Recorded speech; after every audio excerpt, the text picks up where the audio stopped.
Our Prison Break Series 1 replay continues at midnight. First hour 5, a man who has fought for his beliefs in the face of skepticism and sometimes ridicule. Our late documentary asks David Icke, was he right? The world as we know it is about to end. The world as we know it is about to end. David Icke.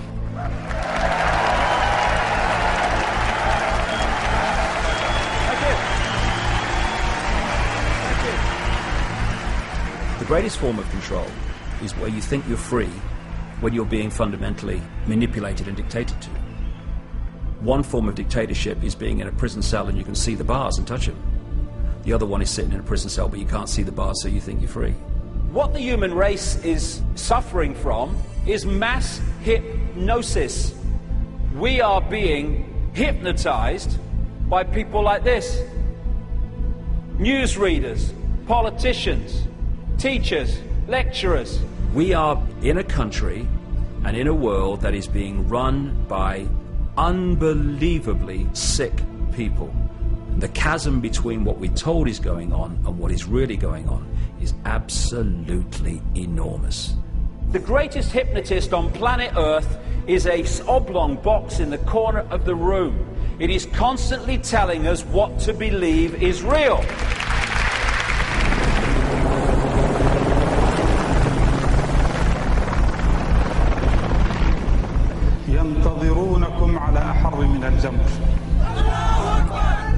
If you can persuade people that what they see with their eyes is what there is to see, you're gone. Because they'll laugh in the face of an explanation that portrays the bigger picture of what's happening. And they have.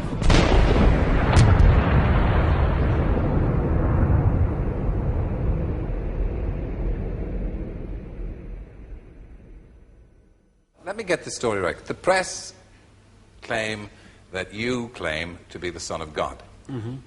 Is that true? Yes, you see, the thing is that it's quite funny, really. You know. Well, if you say David Icke to most people, what will come to mind? Those of a certain age will be, that was that bloke on Wogan, and it was a interview that changed my life. I couldn't turn the television on and hear my name mentioned without enormous laughter. I couldn't walk down the street without being laughed at by most of the people. Going into a pub, forget it, there was uproar. Hey, mad! It was an extremely challenging time, but it turned out to be the making of me in many ways. And Pam here has never seen it at all, because it was not known to her until she came and met me and started to realise this interview was highly significant in my life. Every day. Was it a great shock for you to discover this at 38? Well, I think the... Oh, nice one, Tel. Let's take the piss. I'm delighted that there's so much laughter in the audience tonight. But no, it's a... Yeah, now's the great line. Just let me say this. They're laughing at you. They're not laughing with you. Fine.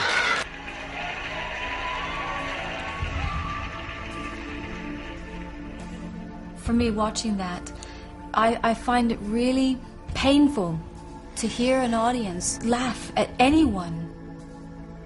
There was something so powerful for me in watching what you were saying. It resonated true with me, and for people to laugh hurt me greatly.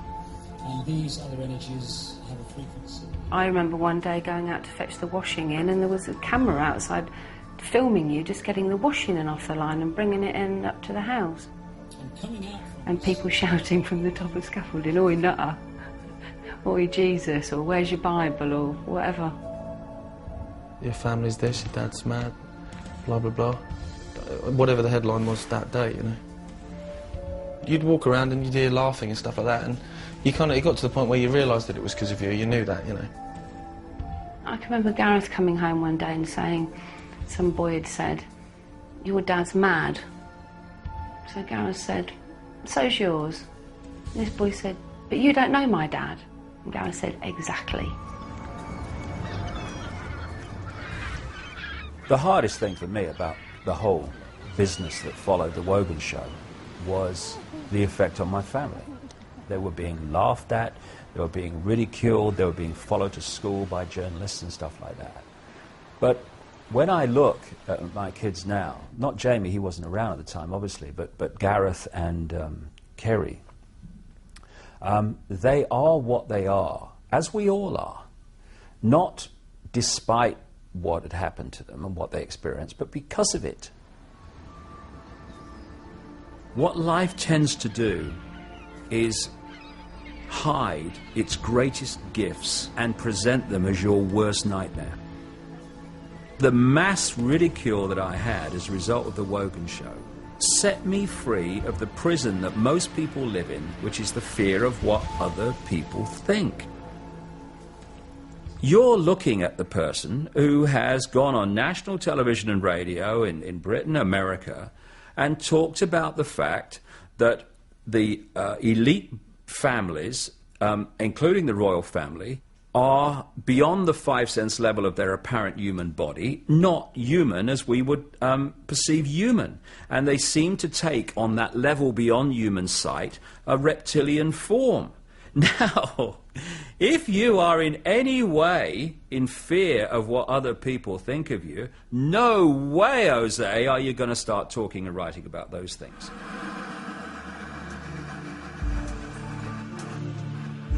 They're laughing at you. They're not laughing with you. Fine.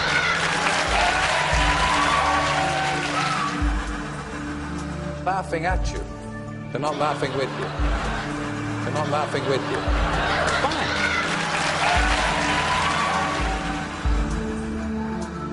Fine. Towards the end of 1989, I started getting this feeling to go to Peru. So purely on intuition, I got on a plane to Peru.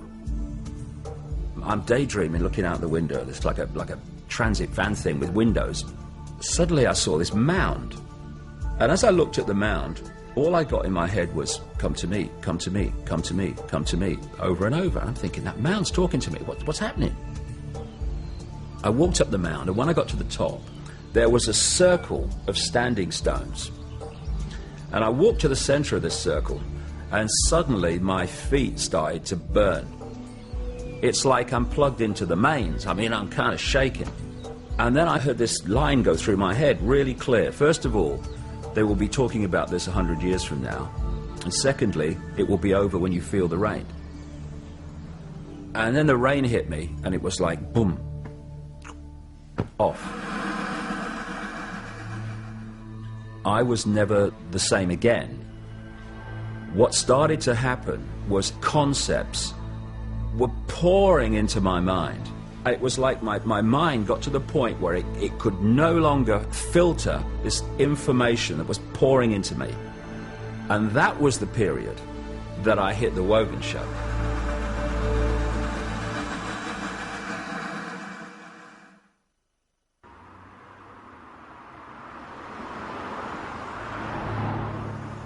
Happy birthday, darling. Thank you.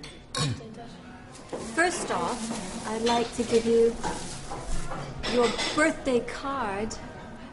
I didn't fall in love with David Icke. I fell in love with a man. I was on a journey myself. My life took me to Jamaica in 1997, August, to a conference, and it was there that I heard David Icke speak about the 5 sense understanding of the manipulation. And I, like 1,000 other people at that conference, listened to that, and it absolutely, you could hear a pin drop during this 4-hour talk.